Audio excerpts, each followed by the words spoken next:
Good morning, good morning, good morning. This is Dr. Herbert Harris, and this is Success Mentorship class number 230. Number 230. I want to welcome each and every one of you to this class. And class 230, our topic for today is one that we have always loved. It's called Desire, Your Power Tool for Success. What a great title. As you know, all of our topics are based on our book, The 12 Universal Laws of Success. And, when we use our book, this topic is desire is one of those topics that goes throughout the book in different levels of envision and the law of attraction. But desire comes mainly from the law of change, because one of the things we know about life is that if you want your life to get better, if you want your life to change, you have to desire it. You have to want it badly. All of our information, of course, is available on our website, www.herbertharris.info. And so I invite you to go there to learn more about some of the things that we're doing. Okay, so let us prepare for the message. Let's put ourselves in a restful, receptive state. So just sit right up in your seat. Close your outer eyes. Take a deep breath. Let it out slowly.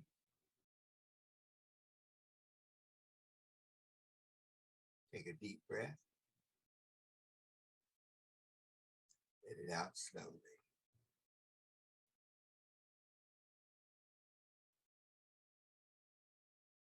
And in that state of peace and relaxation, we are at peace with ourselves.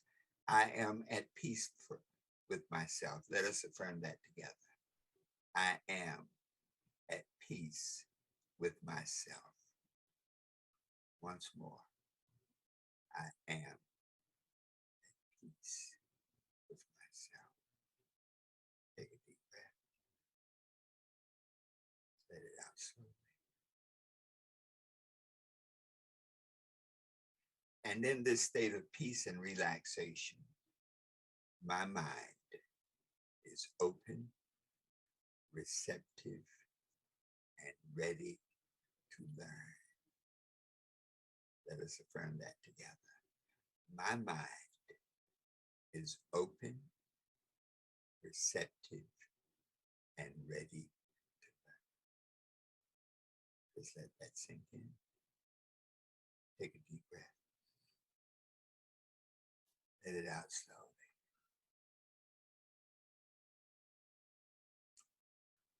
All right. Wow.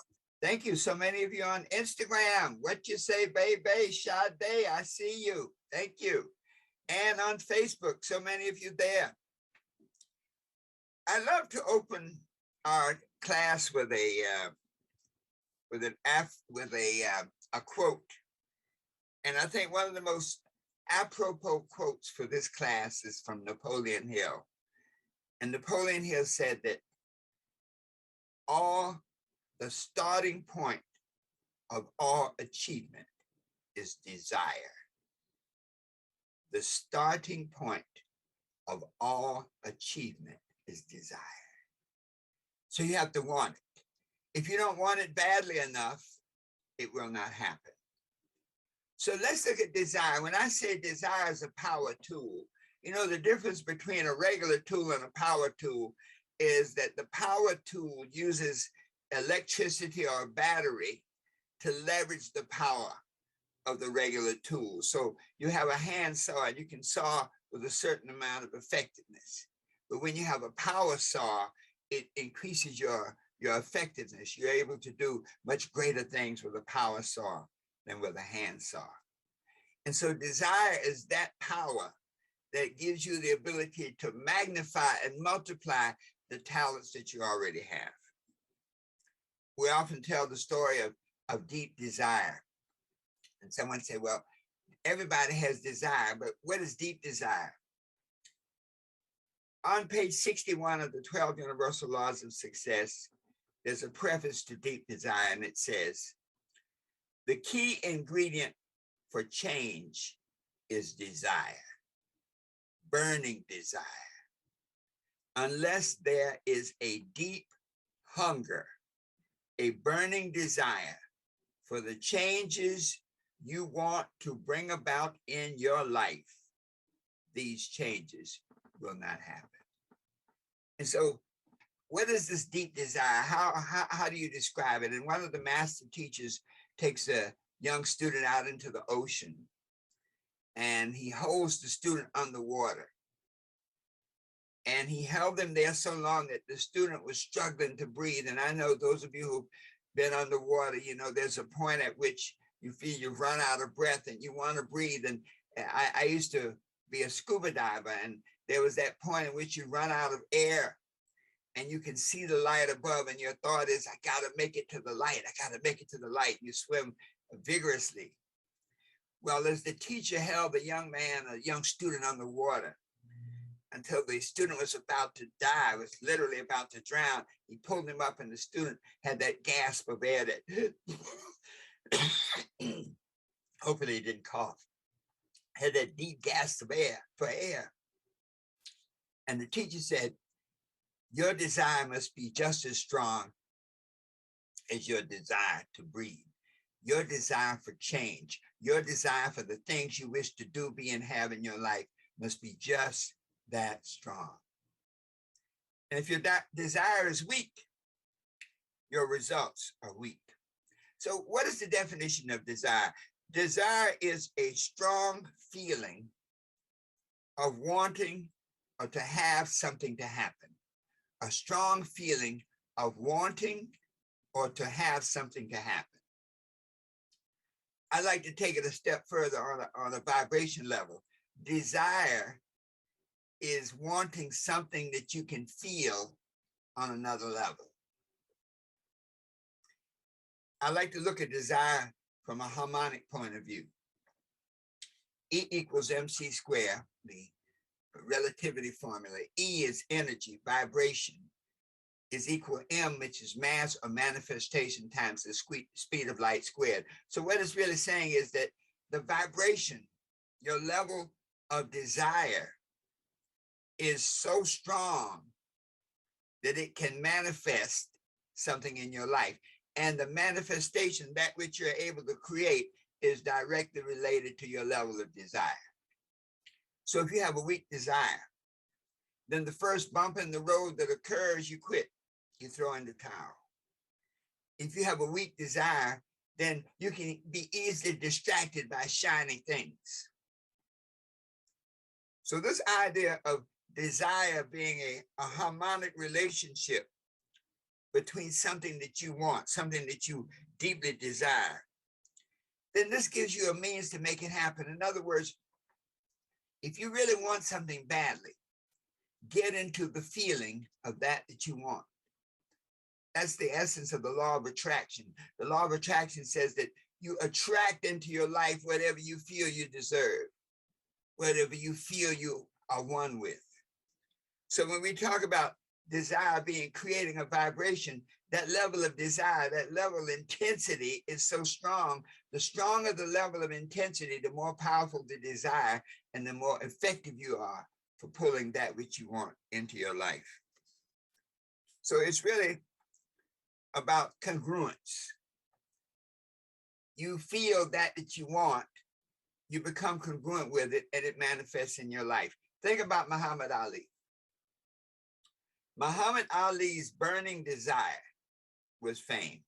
If you remember, I was there when he won the Olympics. He was Cassius Marcellus Clay.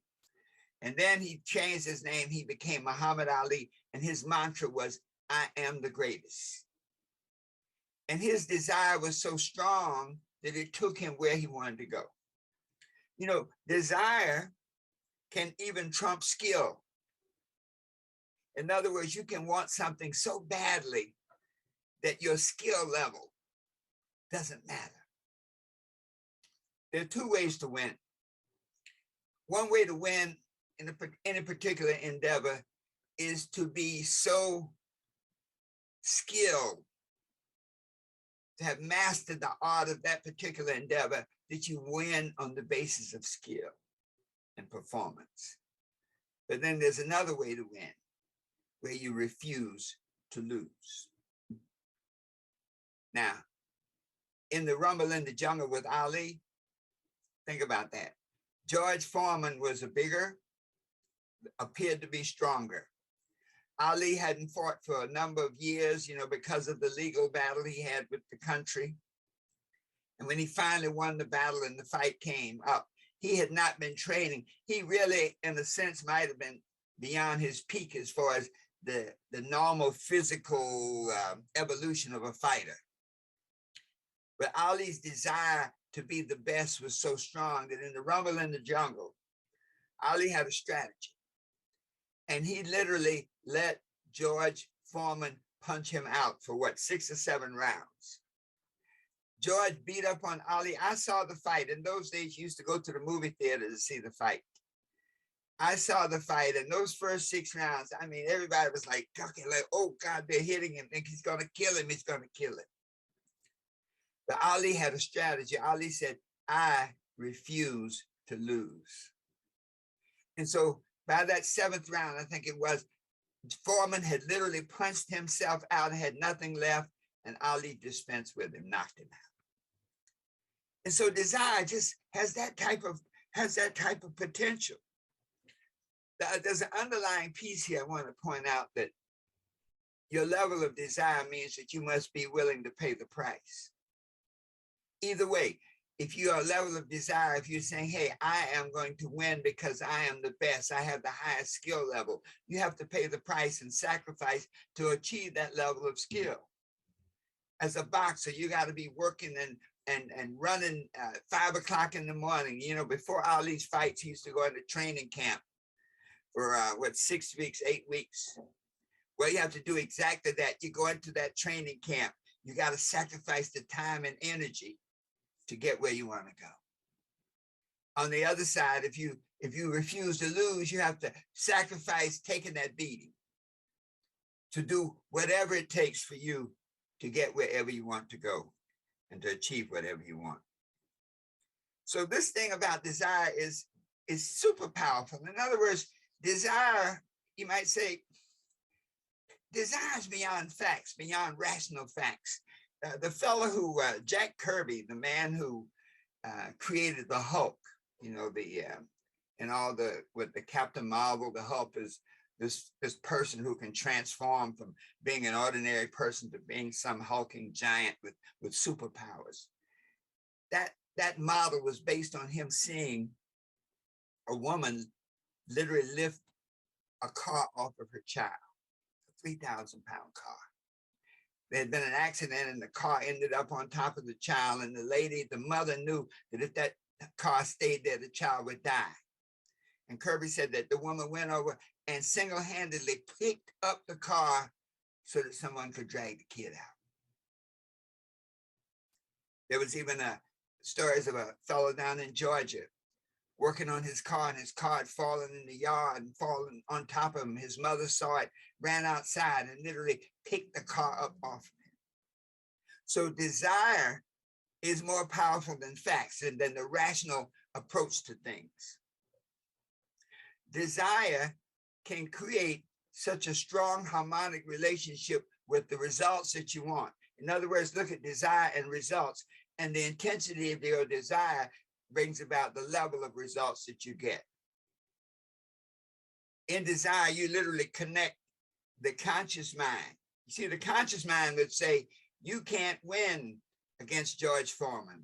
The conscious mind would say, that car is going to kill your child. The conscious mind would say, maybe I need to run out and take a course in car lifting. The subconscious mind is that mind that says whatever desire you put in the subconscious mind is like incredibly fertile soil. That whatever you put into it is going to grow. Whether it's a flower or a weed or good food or a poison. And then the superconscious mind is that source of all things, that infinite energy, that unlimited power. And so desire, the level of desire is consistent with your ability to connect your conscious wishes with your subconscious ability to manifest with the source of all your power. Whew. So really that's saying that based on desire, nothing is impossible. Think about the master teacher when he says, Christ says, if you tell this mountain to be cast into the sea and doubt not, and that's saying, it's a statement of intention. If you say you want this mountain to cast in the sea, if it is your desire to cast this mountain into the sea and doubt not, then it's going to happen. So in your lives, those of you watching on Instagram, those of you watching on Facebook, our Zoom group, the Success Mentorship Network, when you all desire something deeply, when the level of your desire is strong and powerful, nothing is impossible. So now, most people want stuff. Most people say, I want success. I want wealth. I want happiness. Want is an intention. Desire is a commitment. I'm going to say that again. Want is an intention. Most people want to be happy. Most people want to be rich. Most people want to be safe and secure. But desire is a commitment to be happy, a commitment to be rich, a commitment to be safe and secure. Think about this. I love the farmer who's having his favorite breakfast, and his wife prepares the breakfast, and he has a nice glass of milk. And that milk came from the cow out there on the farm in the barn, and the milk was just the right temperature. He liked it, and he was happy. That cow was involved in that breakfast. Then he had eggs scrambled with a little cheese the way he likes it. And he enjoyed the eggs, and the chicken who produced those eggs was involved with that breakfast. But then he had the ham, one of those thick slices of ham, good ham, lean ham. It tasted so good. The pig who contributed that ham to that breakfast was committed. You see, the cow could lay another, could give more milk. The chicken could lay another egg, but the ham that was contributed by that pig had to die for that ham to be there. And so that's really kind of symbolic of what desire is all about. You have to want it so badly. You have to be so committed that failure is not an option. If you're not happy with your life right now, then you must create a vision of the life you would like to have, and then create a level of desire for having it that is so strong that it manifests. The E equals MC squared puts the law of attraction to work for you, which will then attract into your space whatever you desire. So how does this desire operate? If it's so powerful, how does it operate? Let's look at some of the steps. Number one, desire operates in a straight line, very linear. In other words, when Muhammad Ali said, I am the greatest, it was a straight line to the result. He had a vision of what he wanted to be as the greatest, and that was a direct straight line. So with you, who are on the call, on Instagram, on Facebook, when you desire something, that thing must be straight and ahead of you. And your journey to it is not a roundabout one, it's a straight line. I love the affirmation, only success.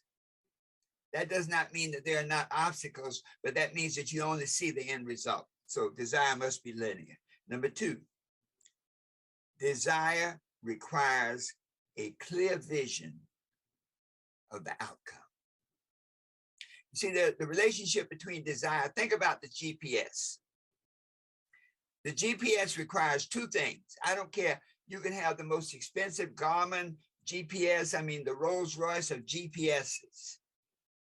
But you have to have two things to make a GPS effective. You have to have a destination and you have to have a location.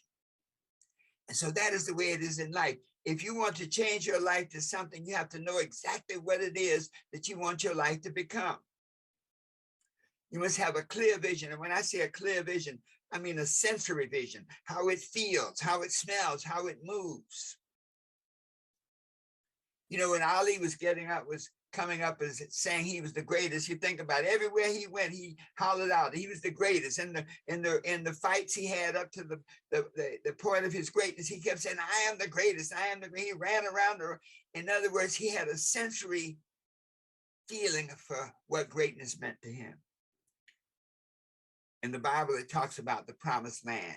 It always says to go walk the length and breadth of the promised land. That means to get into the feeling nature of it. So the thing that you desire, you got to feel like you want to feel when you get it. Number 3, desire requires focused attention. Focus is power. Where focus goes, power flows. I'll say that again. Where focus goes, power flows.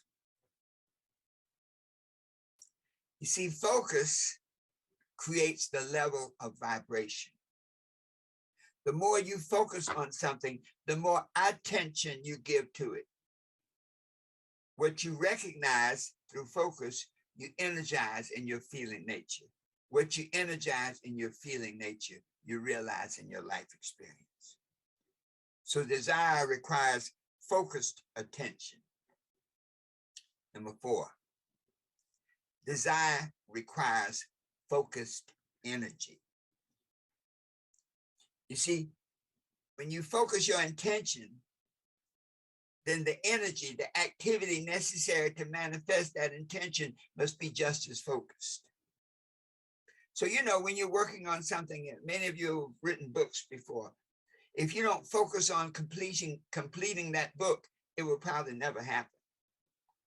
Those of you who have wanted to create a successful business, I'm a network marketer. If you don't focus on how your life would look if that business is successful, how your life will be if your book is written and it does what you want it to do, it will not happen. So desire requires focused energy. And number 5, don't worry about the how. You see, desire always works, but the level of your desire determines the outcome you experience. So if you have weak desire, you get weak results. If your desire is, you know, in network marketing, one of my associates, Gabe Pearson, used to call it weather weenies. I said, Gabe, what's a weather weenie?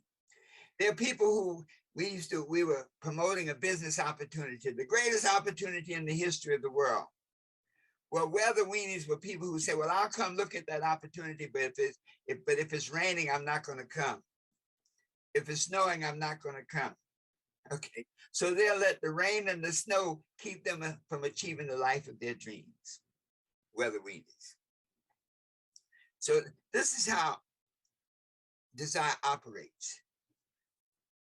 So now, how do you use it as a power tool? Desire operates like that. How do you take it into your hands and make it work for you? Number 1, you got to know what you want and why you want it. This is critical. If you don't know what you want, anything is acceptable. But if you don't know why you want it, it's challenging to develop the energy necessary to manifest it, to attract it into your life. You know, Ali wanted fame. Why did he want fame? Because he saw himself lighting the torch at the Olympics. He saw himself at the top of his game. That's his why. Take somebody like Mike Tyson now. When Mike Tyson was in his heyday, that's why they called him Killer Mike. He was so strong, he was so powerful, he was so fast. His will to win was so strong that people, when you got in the ring with him, you're like, let me just get knocked out gracefully. let me just keep him from killing me. Once Tyson achieved that greatness, success, financial success, he petered off, kind of petered out. I said, well, why? Because his motivation, his why was he'd been very poor. And he wanted to have some money. He never wanted to be poor again. And that was his why. Once he achieved the monetary results or rewards, his why diminished. And so know what you want and why you want it. Those of you who want to change your lives, and I know that we all do, what is it, the life that you want to live, and why do you want to live it? Number two, you use desire as a power tool by working in a straight line. When I say working in a straight line, the head for your target, to be like a racehorse. You know, when you have the Kentucky Derby, you'll often see the horses and they'll have blinders on. So that all they can see is the finish line.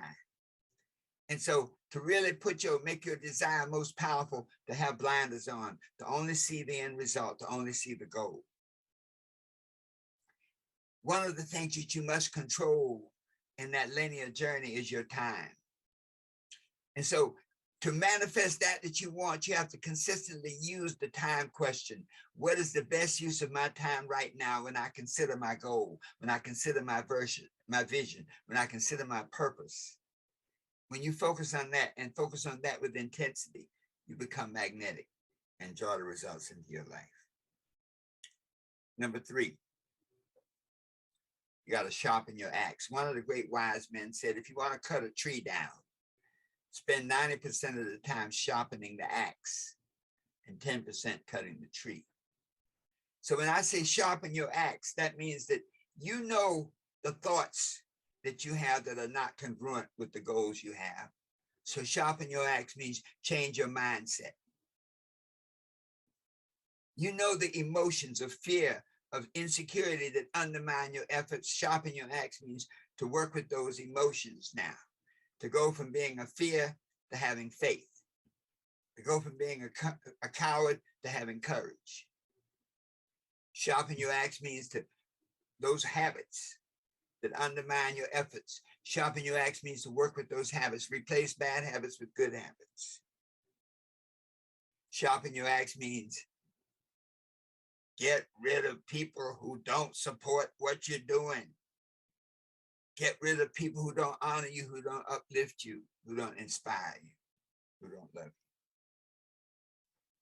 Then the fourth key to making desire your power tool for success is to recognize that it's all an evolutionary process. That the one constant in the universe is growth. This fantastic telescope that they've just put up in the heavens that now can see where the Earth was 4 billion years ago. And the one thing that everyone knows is that there's always motion, that the Earth is always, that the universe is always growing. So growth is always the essence of life. If you're not growing, you die. And to recognize that growth is an evolutionary process and that it's all about sharpening the axe so that you get better and better and better each and every day. Desire is personal. I wrote a song once and it was called World, Please Help Me. And the lyrics said, world, please help me to find myself. Because I woke up this morning to find that I've been living the life of somebody else other than me. So you can't have somebody else's desire. You know, many times as parents, we want something for our kids and wonder why our kids don't want it as badly as we want it for them. We know the results that can happen if they get a good education, if they do A, B, C, and D. But they don't feel it in their hearts. They don't see it. So desire is personal. If you're living a life based on somebody else's desires for you, you will never be able to get the energy, the vibration necessary to manifest the results of that life, of those desires in your life. You know, the old story, they say, I want my son to be a doctor, and he's going to take all the doctor courses, and I'm going to send him to the right schools.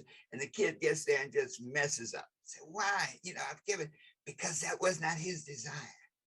So for our listeners today, is what you're seeking your personal desire? Or are you seeking to do things based on somebody else's expectations of you? You must be seeking your own personal desires. You know, the scripture says, seeking you shall find, knock and it shall be opened, ask and it shall be answered. But it's personal. It's your asking, your seeking, your knocking. And so finally, I'd like to just sort of give an analogy, because we've been talking about desire in a very, I'd say, straightforward manner, but I want to give a vision that life is a journey on the river of time. Each of us is a boat on that river of time. And as a boat, we have 4 qualities. First, we have a sail. And the sail represents our attitude. And so as we negotiate the river of time towards the things that we desire, your attitude is powerful. You know, the statement that says your altitude is determined by your attitude. And so the sails are your attitude that can help guide you to the outcome you desire. Number 2, you have a crew. The people that you permit to come onto your boat to assist you on your journey to the goals that you're seeking, your journey to your vision, your journey to your purpose. So the crew you bring on the boat can help you, but they can also harm you. If the crew is not on one accord, it can have you going in circles. So the winds, the attitude may fail you. There are days when there's no wind. What do? The crew may not support you. They may sit there on the deck and don't do a doggone thing. What do? The third thing you have is your rudder. And your rudder is your value system. It guides the ship, what you will and will not do. I will not lie. I will not steal. I will not cheat. I will be honest. I will treat people with dignity and respect. The rudder is powerful, but it all works because you have an engine.